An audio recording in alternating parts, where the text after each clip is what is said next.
জুলাই সনদের বাস্তবায়ন, তাহলে জুলাই সনদে তো সব ইস্যুতে আমরা একমত হই নাই, তাহলে এটার বাস্তবায়ন কিভাবে হবে? এটার বাস্তবায়ন হবে গণপরিষদের মাধ্যমে। গণপরিষদে যে খসড়াকৃত সংবিধান হবে সেটা গণভোটের মাধ্যমে অনুমোদন হবে, তখনই আপনি জনগণকে সম্পৃক্ত করলেন। এটাই পুরো বিশ্বে এভাবেই প্রচলিত নিয়মে কিন্তু সংবিধান প্রণয়ন হয়। এখন আপনি দেখেন, যেই আপনি সংস্কার প্রস্তাবে আপনি রাজি হলেন না, সেগুলো কি হবে? বাতিল হয়ে যাবে। নোট অফ ডিসেন্টে মানে আপনি জনগণের কাছে গেলেন না, কেউ রাজি হলো না, সো এটা বাদ।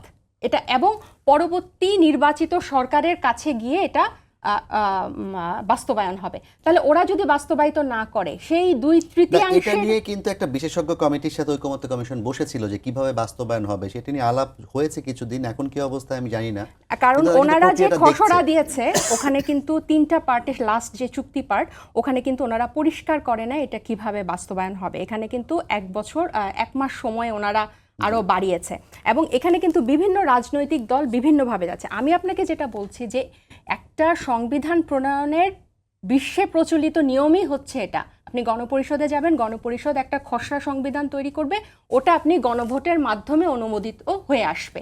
তাহলেই আপনার কিন্তু এই যে জনগণ অভিপ্রায়, এখন দেখেন এখন কি করা হচ্ছে, এই জিনিসটাকে, এই গণপরিষদের মাধ্যমে সংবিধান চাওয়া, গণভোটের মাধ্যমে নতুন সংবিধান চাওয়াটাকে পোট্রে করা হচ্ছে একটা স্পেসিফিক রাজনৈতিক দলের, এনসিপির বা অন্য কোনো রাজনৈতিক দলের, যে এটা আমরা চাচ্ছি, মানে এটা আমাদের ব্যক্তিগত চাওয়া। এটা আমাদের ব্যক্তিগত চাওয়া না।